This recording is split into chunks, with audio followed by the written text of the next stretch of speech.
दोस्तों, सबसे पहले मैं आपको बता दूं कि यह वीडियो किन के लिए है। अगर आप एग्ज़ाम देने जा रहे हैं और रिवीज़न करने में आपको दिक्कत हो रही है, पढ़ने में दिक्कत हो रही है, आपको ये लग रहा है कि इतना सारा सब कुछ है, कैसे पढ़ना है, तो यह वीडियो आपके लिए है। अगर आपको ये लग रहा है कि मेरी जो स्ट्रेटजी है पढ़ाई की, वो ऐसी है कि मुझे भरोसा नहीं हो रहा है कि ऐसे पढ़ के मैं क्वालिफ़ाई कर पाऊँगा, कर पाऊँगी या नहीं, तो ये वीडियो आपके लिए है। और हाँ, अगर आपको बहुत ज़्यादा घबराहट लग रही है कि ये सब होगा कैसे, समय तो एकदम हाथ से निकलता जा रहा है, जैसे मुट्ठी में आप बालू पकड़ते हैं, आपका कंट्रोल नहीं है, वो कहीं न कहीं से निकल के गिर रहा है, वैसे समय फिसल रहा है। अगर ऐसी फीलिंग आ रही है तो यह वीडियो आपके लिए है। सिर्फ एक ट्रिक है और ये बेस्ट ट्रिक है। चाहे आप अभी एग्ज़ाम देने जा रहे हैं या फिर अगले साल एग्ज़ाम देने जा रहे हैं, अगर आप इस तरीके से पढ़ाई करते हैं, चाहे प्री की तैयारी हो, चाहे मेंस की तैयारी हो, आप कमाल कर सकते हैं। क्या है वो ट्रिक? देखिए, मान लीजिए कि आपने एक टॉपिक लिया, ध्यान से समझिए, ये है टॉपिक। आपने किताब खोला, अपनी नोट खोली और आपने टॉपिक लिया, आप उसे पढ़ने जा रहे हैं, आप उसे रिवाइज करने जा रहे हैं। लेकिन एक तरीका होता है कि आपने पढ़ लिया, बस सामने सामने देखा, इसके बारे में ये बातें लिखी गई हैं, हाँ ठीक है, समझ में आ गई, बात हो गया। ये ऐसा तरीका है जिससे थोड़ा बहुत समझ में आ सकता है, लेकिन लंबे समय तक चीज़ें आपके दिमाग में रुकी नहीं रह सकती।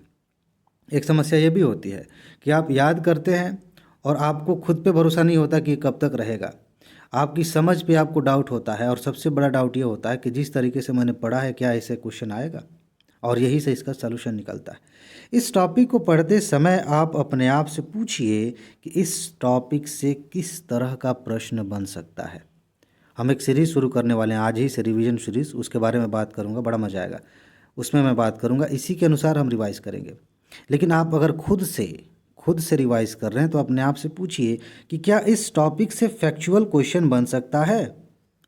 ज़्यादा समय नहीं लगता, मन ही मन सोचिए क्या फैक्चुअल क्वेश्चन बन सकता है। अगर इस टॉपिक से फैक्ट वाले प्रश्न बने तो वह प्रश्न क्या हो सकता है, किस फैक्ट को लेकर प्रश्न बनाया जा सकता है, क्या इससे कंसेप्चुअल क्वेश्चन बन सकता है, और अगर कंसेप्चुअल क्वेश्चन बनेगा तो किस तरह का बनेगा, कौन कौन से सेंटेंस इस्तेमाल किए जाएंगे, क्या इससे चार सेंटेंसेस वाले जो होते हैं ना कि इसके बारे में निम्नलिखित कथनों पर विचार कीजिए, चार बातें दी गई हैं, निम्नलिखित में से कौन सा सही है या फिर कौन सा गलत है, क्या इस तरह का प्रश्न बन सकता है, और अगर ऐसा प्रश्न बना तो किन चीज़ों को लिया जा सकता है। अब जिन लोगों ने पढ़ाई की है अच्छे से, उनको ये समझना आसान है, वो बहुत बढ़िया से समझ जाएंगे कि मैं क्या कहना चाह रहा हूँ।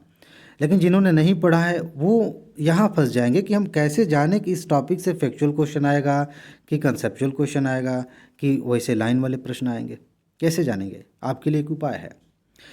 पहला ये कि अगर आपने पिछले साल के प्रश्नों को देखा है, चैप्टर वाइज चीज़ें समझी हैं, तो आपको वहाँ से समझ में आ जाएगा। जैसे ही आप चैप्टर को खोलते हैं वैसे ही पिछले साल के प्रश्न आपके दिमाग में कहीं ना कहीं घूमने लग जाते हैं। अगर आपने पढ़ा है तो आप आसानी से गेस कर सकते हैं कि हाँ, इस टॉपिक से इस तरह से प्रश्न पूछे गए हैं, यूपीएससी ने ऐसे पूछे हैं, पीसीएस में इस तरह से प्रश्न आया है, तो आप आसानी से गेस कर सकते हैं कि इस टॉपिक को किस नज़रिए से देखना है। दूसरी बात, बहुत सारे लोगों ने ऐसा नहीं किया है। अगर इस चैनल पे आप जुड़े हैं, पीसीएस वाली वीडियोस अगर आपने देखी हैं पिछले 26 साल वाली, 6.5 घंटे के आसपास की है, फुल वीडियो के नाम से प्लेलिस्ट है, उससे आपने देखा है तो बहुत आसानी से आप समझ सकते हैं कि पीसीएस में कैसे प्रश्न आते हैं। और यूपीएससी 300 के नाम से जो सीरीज़ चल रही है, उस सीरीज़ के वीडियोस को आप देखते हैं तो मैं हर टॉपिक को ऐसे ही बताता हूँ कि यहाँ से किस प्रकार का प्रश्न बन सकता है, किस चीज़ को उठा के प्रश्न बनाया जा सकता है।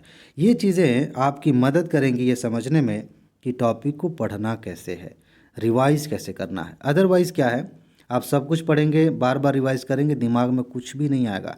लेकिन जब अपने आप से आप प्रश्न पूछते हैं कि इससे प्रश्न कैसा बन सकता है, तो चीज़ें आपके दिमाग में रुक जाती हैं, आप समझ जाते हैं, बहुत बेहतर तरीके से चीज़ों को दिमाग में स्टोर कर लेते हैं। और इसी चीज़ को आधार बना के आज से हम सीरीज़ शुरू करने जा रहे हैं यूपीएससी और यूपी पीसीएस दोनों के लिए। 1 महीने में हम सारे विषयों को ठीक इसी तरीके से रिवाइज करेंगे।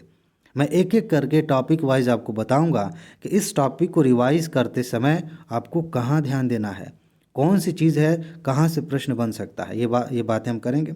अगर आपके पास पीडीएफ नोट नहीं है, क्योंकि उसमें ग्रुप में शामिल होने का, व्हाट्सएप ग्रुप में ये सब चीज़ें होंगी, ग्रुप में शामिल होने का तरीका ये है कि आपको पीडीएफ नोट लेनी होती है, और पीडीएफ नोट में क्या क्या है ये सारी बातें आपको जो है डिस्क्रिप्शन में जाएंगे, वहाँ पे चीज़ें मिल जाएंगी, वहीं पे व्हाट्सएप नंबर भी है, वहाँ मिल जाएगा।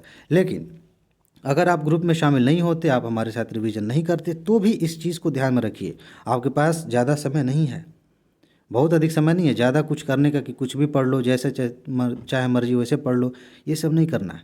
आप जो कुछ भी रिवाइज़ कर रहे हैं अपने दिमाग में ये बात लेके आइए कि इससे क्वेश्चन कैसे बन सकता है। सिर्फ पढ़ने के लिए पढ़ने बैठ गए, ये कौन सी बड़ी बात है। सिर्फ रिवाइज़ करना था तो रिवाइज़ कर रहे हैं, ये इससे कुछ नहीं होगा। सिलेक्शन चाहिए। इसलिए आपका दृष्टिकोण ऐसा होना चाहिए कि इस टॉपिक से कैसे प्रश्न बन सकते हैं। इस तरीके को आजमाइए, बहुत मज़ा आएगा। बहुत आसानी से आप सारे विषयों को अच्छे से रिवाइज कर पाएंगे और जो प्री आपके सामने है बहुत बढ़िया आराम से क्वालिफाई कर पाएंगे। ठीक है जी, तो इसमें बस इतनी ही बातें थी। अपना ख्याल रखिए, खुश रहिए, मस्त रहिए। आगे मिलते हैं। नमस्कार।